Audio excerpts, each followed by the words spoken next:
Salut à tous, alors c'est Frédéric de la Vie. Alors ce soir, je voulais faire une petite vidéo pour parler des éléphants et de la mémoire des éléphants. Alors on a tous entendu parler des éléphants qui allaient mourir dans un cimetière en connaissant un endroit particulier, qui se souvenaient de leur mort en venant se recueillir sur le squelette d'éléphants. On voit que ce sont des animaux, souvent dans les reportages animaliers, qui ont une grande notion du temps, hein, une grande mémoire. Hein. Alors il y a souvent des histoires, on sait que un éléphant, par exemple, alors c'est des vétérinaires qui disaient ça, là j'écoutais un reportage, que quelqu'un qui avait par exemple maltraité un éléphant, l'éléphant l'avait vu une fois, et 4 ans après, l'éléphant s'était vengé quand il l'avait vu la seconde fois, il l'avait écrasé à moitié. Alors surtout quand un éléphant écrase quelqu'un, c'est pas évident. Hein.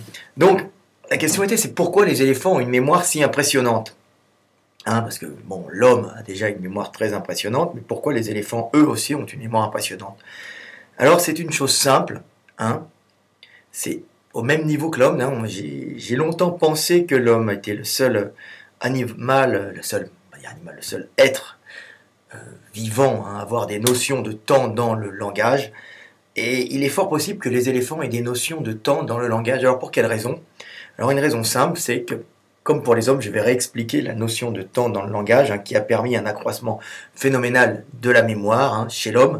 C'est que quand nos ancêtres sont descendus des arbres pour affronter la savane, hein, et qu'ils se sont retrouvés bipèdes, hein, comme je l'ai fait tout le temps, ils se sont retrouvés avec 2 membres, hein, qui étaient débarrassés de la locomotion. Ils n'avaient plus ces 2 membres qui n'avaient plus à servir à la locomotion, donc les bras, hein, ça ne servait plus à grimper dans les arbres, sauf au début, hein, mais bon, quand ils se promenaient en savane, c'était 2 membres qui pendaient librement, hein, et avec ces membres, avec cet outil, hein, ces 2 outils, bah, l'homme pouvait indiquer d'où il venait, hein, donc il indiquait derrière, il pouvait communiquer à ses congénères, hein, à l'époque des Australopithèques, hein, il montrait derrière lui, alors je viens, il montrait devant lui, je vais, comme je dis tout le temps, il rajoutait un son sur ses gestes, hein, il rajoutait des hou, je viens, ha ha ha, je vais, il n'avait plus qu'à enlever les gestes, et il se retrouvait dans le langage avec des notions de temps, il n'avait plus qu'à dire hou, je viens, ha ha ha, je vais, et par exemple, le langage est très très rudimentaire, il n'avait qu'à dire hou, ça veut dire j'ai vu un lion, et ha ha ha, je vais voir un lion. Hein.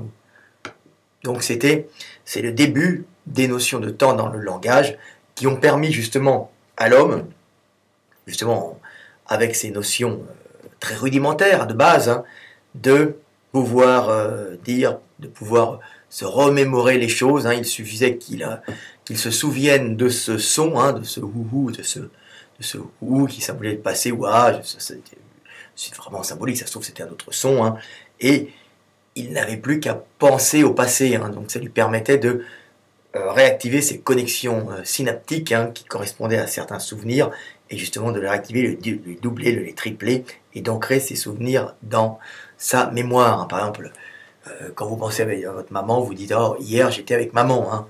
Donc vous pensez hier ou demain j'irai avec maman. Donc vous mettez cette petite particule même demain, du hier, ce petit mot, hein, à l'avant pour un peu orienter votre pensée. En orientant votre pensée, ben, vous ancrez vos souvenirs dans votre mémoire, hein, en redoublant vos connexions synaptiques. Alors ça fait des gros ponts synaptiques entre les neurones, hein, donc ça permet d'ancrer cette mémoire. Si vous n'avez pas cette notion de temps, vous aurez beaucoup plus de mal à ancrer vos souvenirs et aussi à construire votre futur, hein, donc que ce soit par la pensée, que ce soit par la communication avec d'autres individus.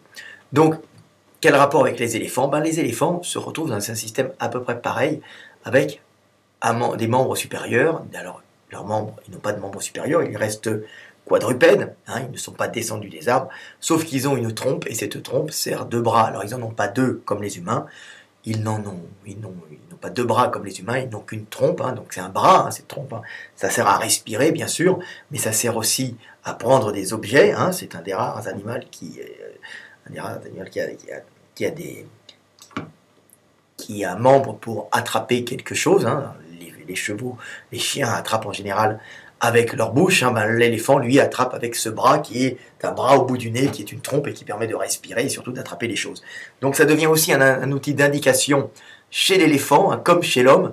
Il est fort à parier que les éléphants aient des notions de temps dans leur langage, hein, car ils se retrouvent avec le même système que les hommes, ça veut dire qu'avec leur grand nez, leur trompe, hein, qui fonctionne comme un bras, ils peuvent, hein, en le balançant, indiquer les directions, hein, derrière et devant.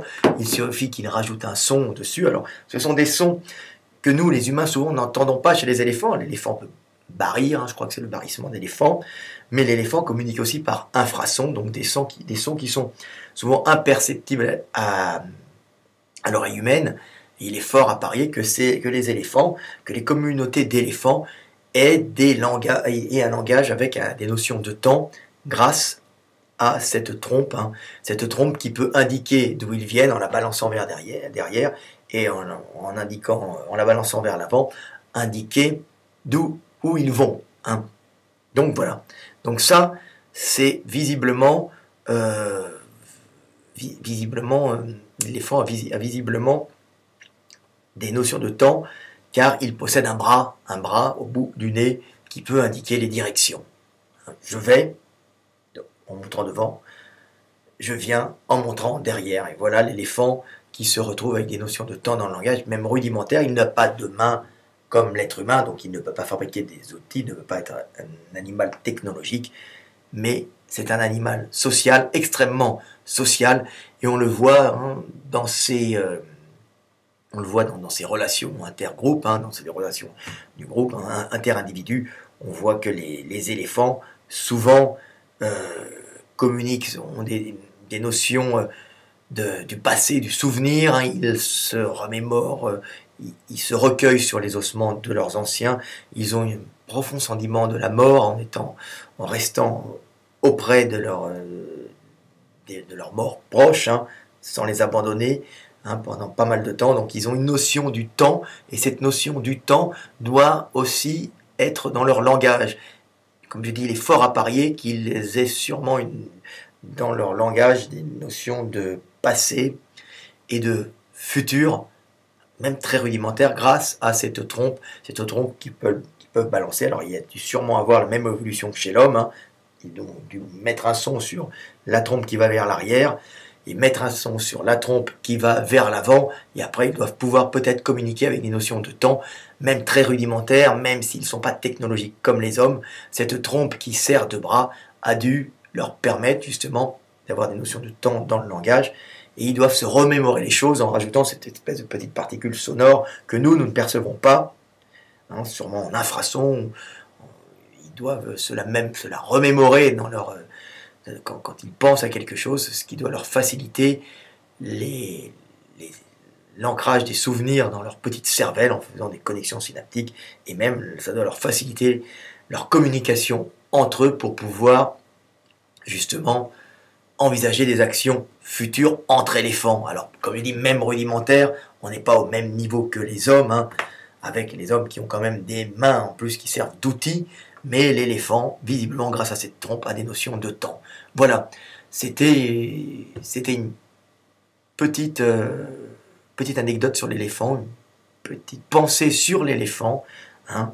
L'éléphant et sa mémoire, l'éléphant qui est visiblement un animal extrêmement intéressant et sûrement l'un des seuls animaux sur cette terre, hein, à avoir des notions de temps comme nous les hommes.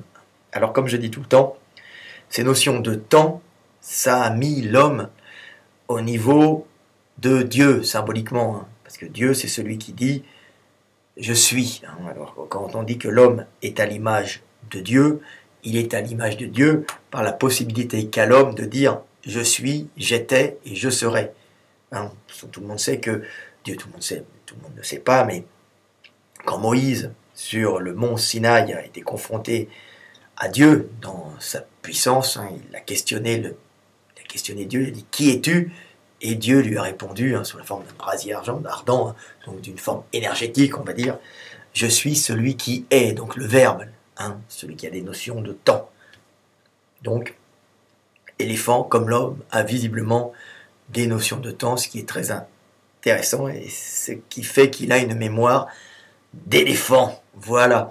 Bon, il est 4 heures du matin, 4h30, je suis un peu fatigué, mais je voulais faire part de cette petite découverte et je suis sûr que dans un futur proche, nous aurons un éthologue, donc un éthologue spécialisé dans le comportement des animaux, qui nous sortira cette théorie et comme d'habitude, Mister Delavier l'aura sorti avant lui. Salut, c'était Fred Delavier, allez à bientôt et bonne soirée.